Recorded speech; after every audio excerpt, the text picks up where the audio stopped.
Here's what's coming into view on Elevating Denver for June 2023. Mayor Hancock shares some departing words. Denver's going to be great, and the future of Denver looks good. Denver launches the new Cannabis Cares program. It's a badging and recognition program. And dig into the latest archaeological discoveries. It was led by a female who had their kids in the field.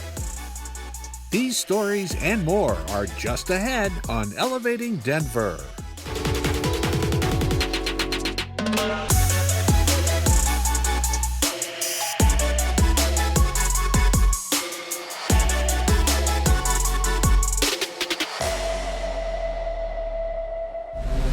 Jab, cross body, reset, cross head, double jab. Move your feet after that combo, don't stay planted. I've been to so many fitness studios where I don't see myself. I'm the outlier, and it's uncomfortable. It was important for us to open a studio where people can feel seen and respected for who they are. We're queer 365 days a year. What we really strive for is for people to feel welcome, accepted, and seen. Round 2 is on deck. We got jab, cross body, cross head, double jab. As the owner of the business, you set the culture. I think it can matter a lot, especially for someone who's feeling nervous as like a queer person going into a fitness studio. The first person that they see is going to be me or Gladys, and we're queer.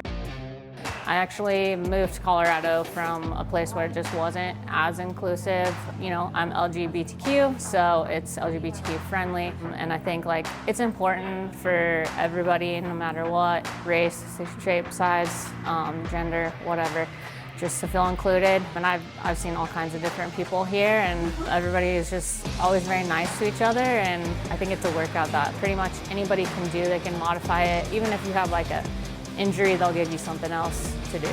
Come on, get it. Non-judgmental place, you know, people of all type of backgrounds, all type of race, religion, you know, everybody gets along. And yeah, it's a good place for that. We have a very diverse staff. In addition to being racially diverse in terms of orientation, it runs like the gamut. We've tried to have coaches that, one, know boxing, but also have a passion for helping other people. I would say my personal journey with Worth the Fight Boxing started about 10 years ago when I started taking boxing classes in New York.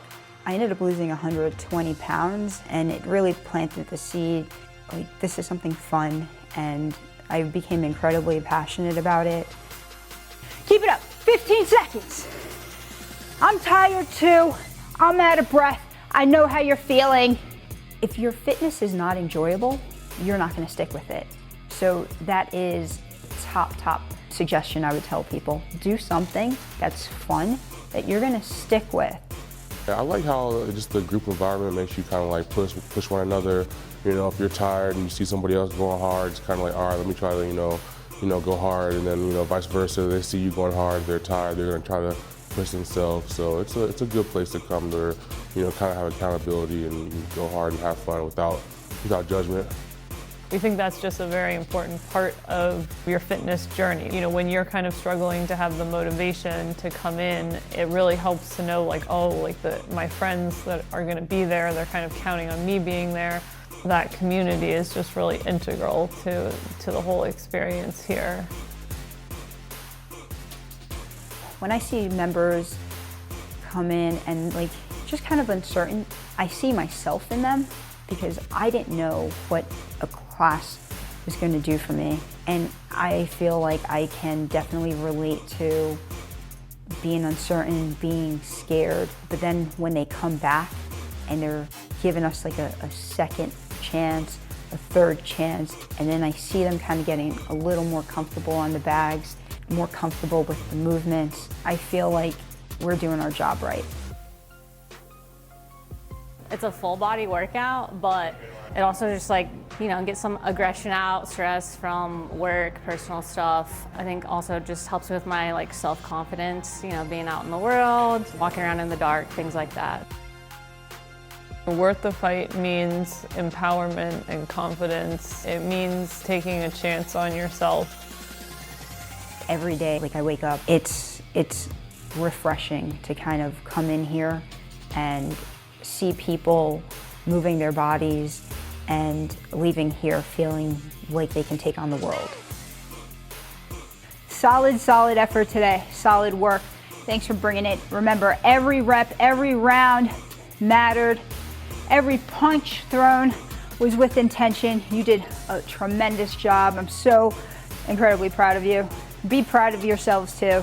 We're worth the fight, but most importantly, remember, you're worth the fight.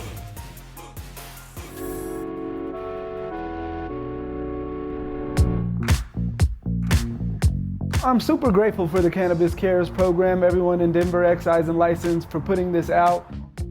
We were struggling to get dispensaries to partner with us, and this gives them something that will encourage them and help them to want to partner.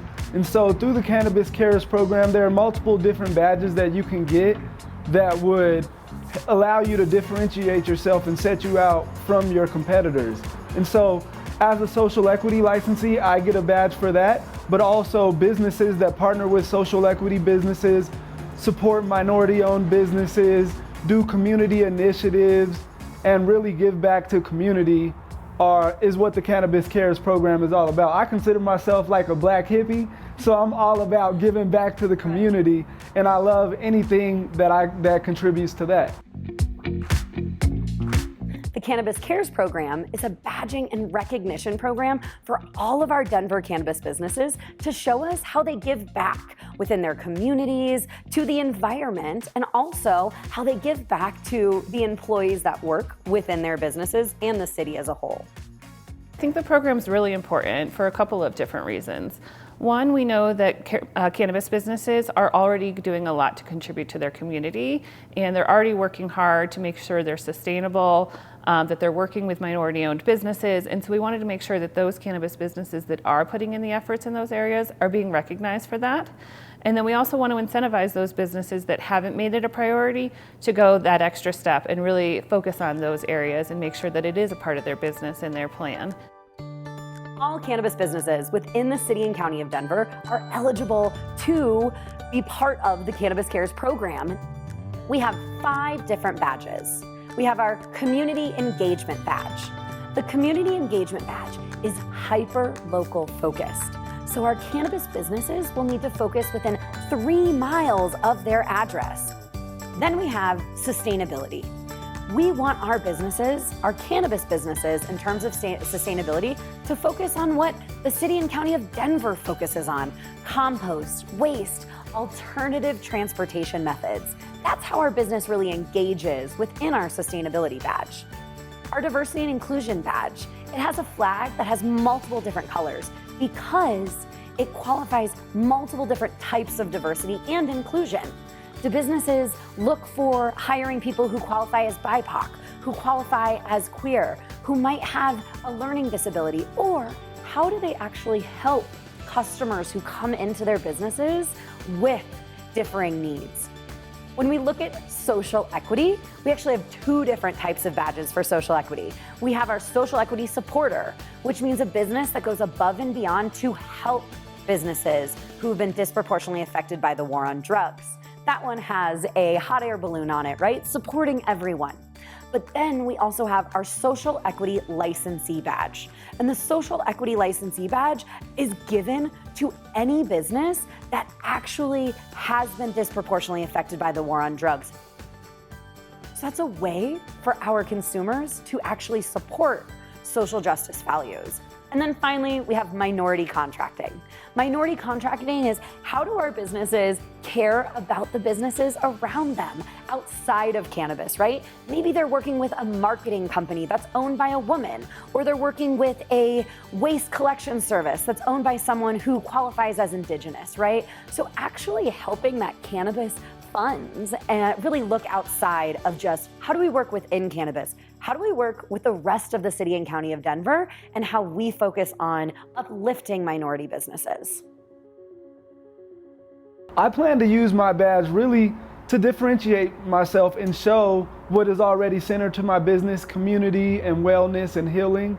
And so I'll be using my badge on my marketing materials as we're giving it to customers, as I bring on my drivers, using that to encourage them to know about social equity and talk about the different things. And I'll also be partnering with several initiatives throughout the city to get other badges. I also drive a totally electric Nissan Leafs because sustainability is important.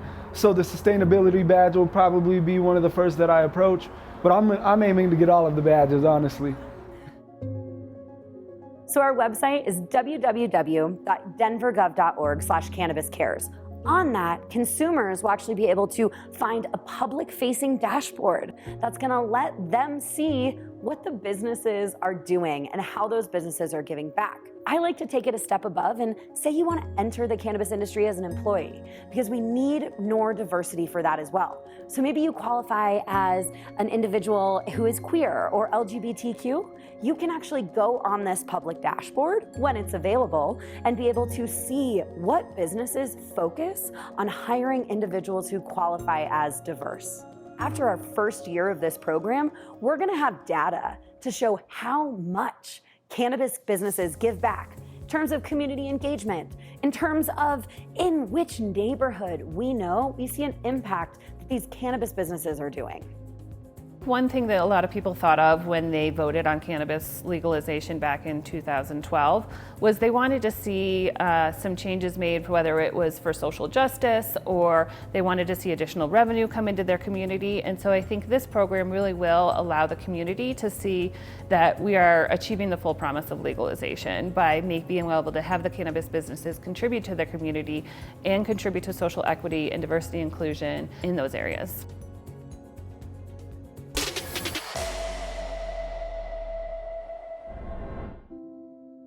I started engaging in community involvement as a teenager.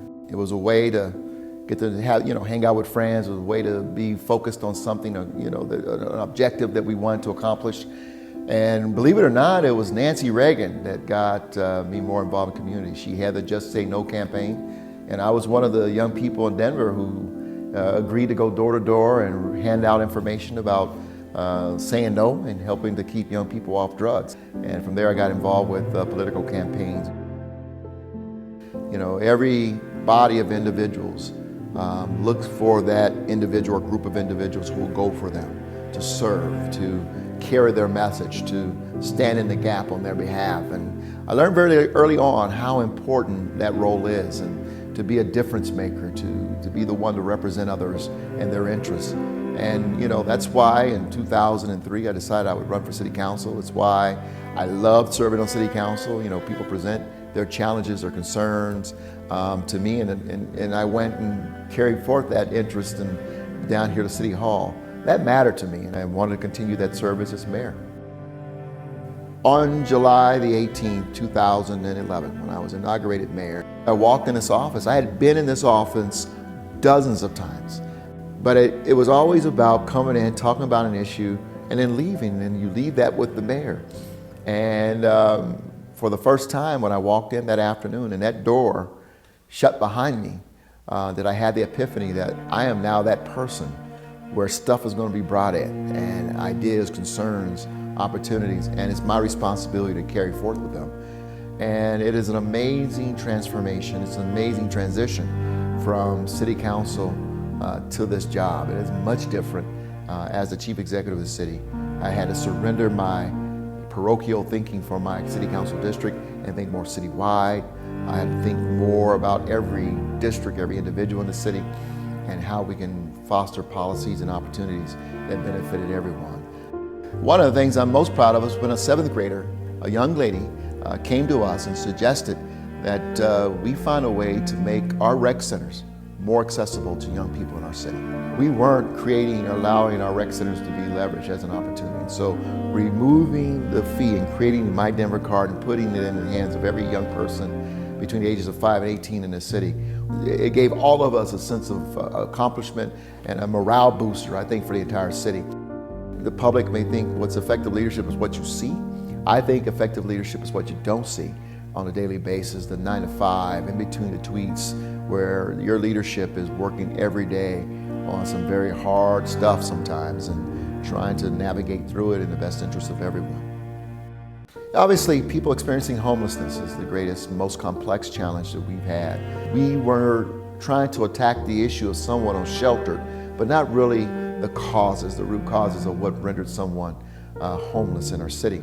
And unfortunately, it took us a minute to figure it out, but we rounded the corner and recognized we needed a comprehensive, holistic approach, not so much focused on eradication, but how do we harness those challenges and begin to chip away at it one person at a time. What makes Denver such a special place are the people and their resiliency.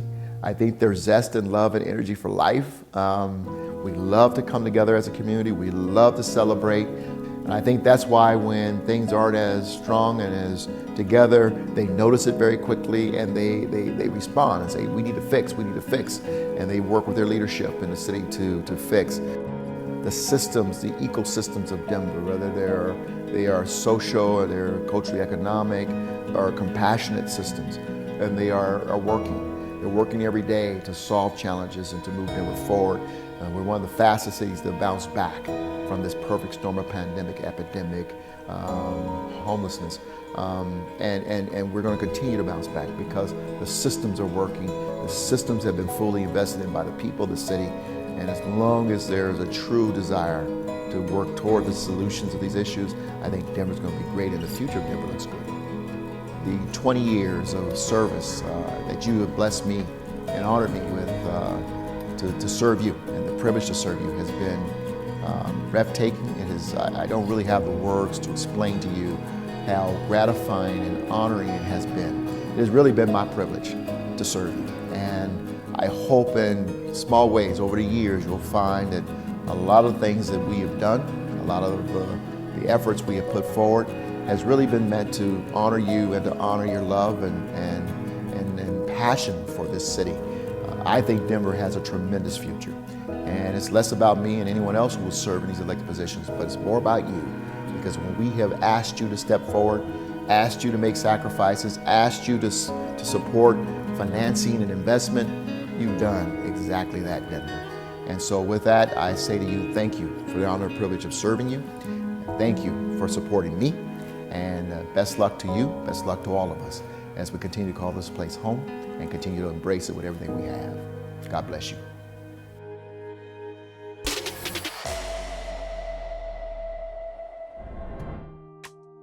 When I first entered grad school at the University of Denver, I was told, husband, career, kids, pick two. I'm Dr. Michelle Coons. I'm the Curator of Archaeology at the Denver Museum of Nature and Science. I first became interested in, I guess, archaeology, but I didn't even really know of it as that when I was a little kid. I grew up on the beach in New Jersey. I remember always burying my toys and trying to relocate them. The discipline of archaeology really is about 130 years old, more or less. The beginning of the discipline, and really for many years, was very dominated by males, and especially white males. The narratives that have been built that describe and try to understand the ancient world have been seen, for the most part, or for a long time, through a very masculine perspective. I think there is still sort of a tendency to focus on things like hunting and warfare and politics, and at the high level that oftentimes there is a perception involve men. And so it's interesting to kind of take a step back from that and realize that if a diversity of voices were involved in the creation of the discipline from the get-go, what those narratives might look like and how our understanding of the past would be just more nuanced and more diverse than what we are working with today. We don't see a lot of projects, what we did historically, at least when I was younger and before that, where it was led by a female who had their kids in the field. I've been working in South America for many, many years now, and my recent projects are in Peru on the Moche culture. They're both on the north coast of Peru, which is where the Moche lived. And the one project, we are looking at these incredible murals that the Moche, they painted over 1,500 years ago.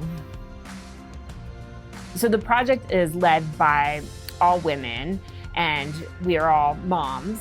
And then we're also really heavily relying on the local perspective and what the local community can bring to how we interpret and what we're seeing in this area. They are known for their huge temple complexes made out of adobe that we call huacas.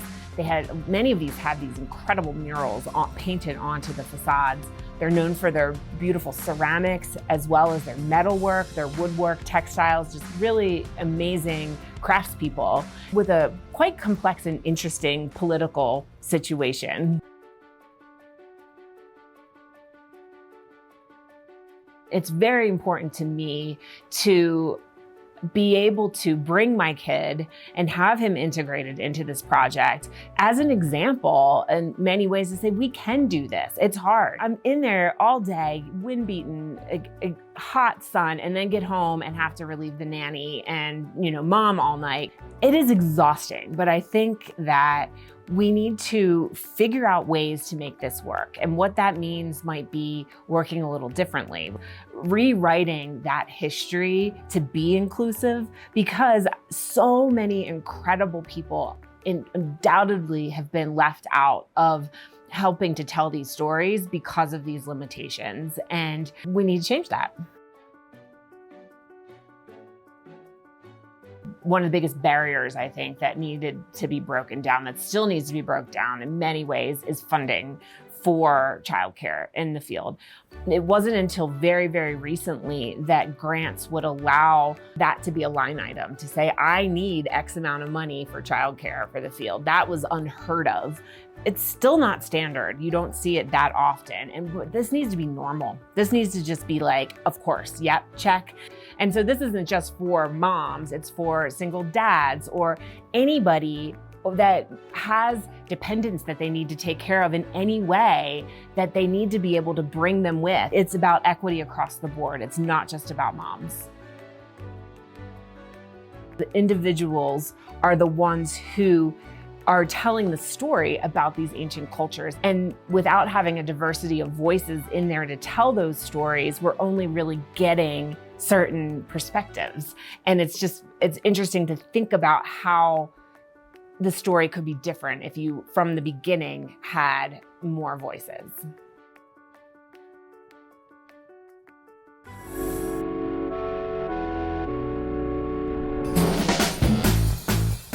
My name is Gil Asakawa, and I am a journalist. I am a speaker, commentator, a guy with strong opinions. I spent a lot of my career as a music critic, so it was all about being opinionated. Early on, I was at Westward, the alternative weekly newspaper in Denver, as a music editor, but I've just done a lot of different things in the local media. I've written a blog since the late 1990s called NikkeiView.com.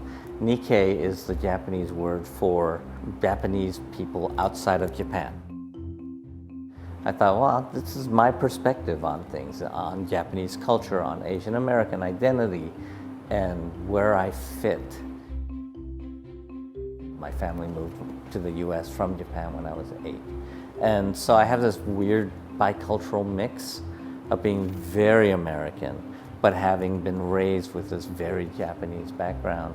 And I tell people, and this is kind of true, when my family moved to the States, I was in 3rd grade, or about to go into 3rd grade, and in 3 weeks, I learned every American cuss word and forgot most of my Japanese. I would go around saying these words, like the F word, around adults, and they'd like, what is this kid doing? Last year, my publisher launched a book called Tabemashou, Let's Eat. Tabemashou means let's eat in Japanese, and it's the the history of Japanese food in America. And it's a history of Japanese food. I learned a lot researching the origins of things like sushi and ramen and even teriyaki or soy sauce and things that we take for granted as just being Japanese stuff. And I learned a lot about how a lot of it wasn't Japanese. A lot of it isn't even traditional. A lot of it is recent. I love talking about that stuff because it teaches people that culture is always changing, always evolving, and that's the history of Japanese food in America, like made by Japanese Americans, is very much that process of, we don't have seaweed, but we want to make this side dish. Let's use green chilies because they have that slimy texture and the mouthfeel. And it's a matter of making do with what's here and what's available, and still adhering to the traditional dishes and the values and the ingredients and the ways of cooking that our families have done for generations.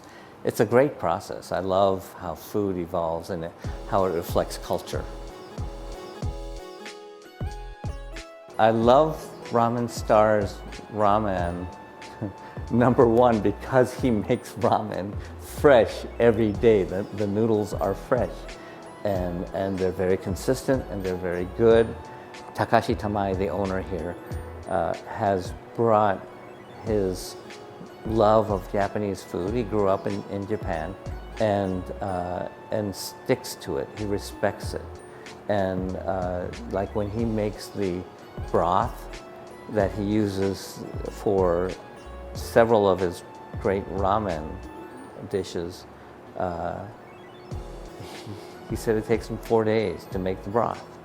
That's some commitment to making stuff. Social media is a fairly new thing, I think. Maybe it's just because I'm old and I have that perspective. And very early on, somebody told me that you're Asian, you should be taking pictures of food. As if Asians had blanket permission to take pictures of food and put them on Facebook or whatever. And so I started doing that, and I kind of did it just for fun. I think my wife found it annoying, but she's gotten used to the fact that we can't start eating until I take the picture of the food. It's not even a picture of the people, it's the food. I don't know, it's just kind of become a thing that people expect of me, and I find it kind of fun. I really get satisfaction from raving about a place that I didn't know about. And it's kind of like when I was a music critic. I loved finding music that I didn't know about, and I just would, whether it's a local band or a national band or whatever, I loved raving about it and shouting to the world that this is cool stuff. And I still have that impetus, I think. I love doing that for food, and I like to choose kind of the local indie food, not like with music. I know that I have a reputation. I have a voice. I write a lot about Asian American identity and culture. I'm working on these kind of projects, and they're all, the ones that give me the most satisfaction are the ones that have to do with my identity and my community and food that is related to my community and my identity.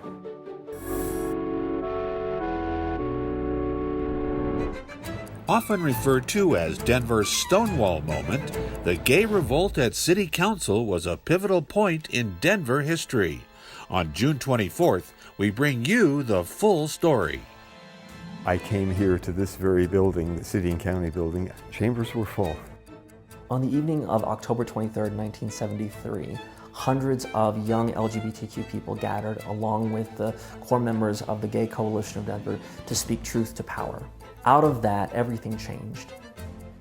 But what I'd like to invite you to do is, when it goes to committee, don't just write another bill and impose it on the gay community.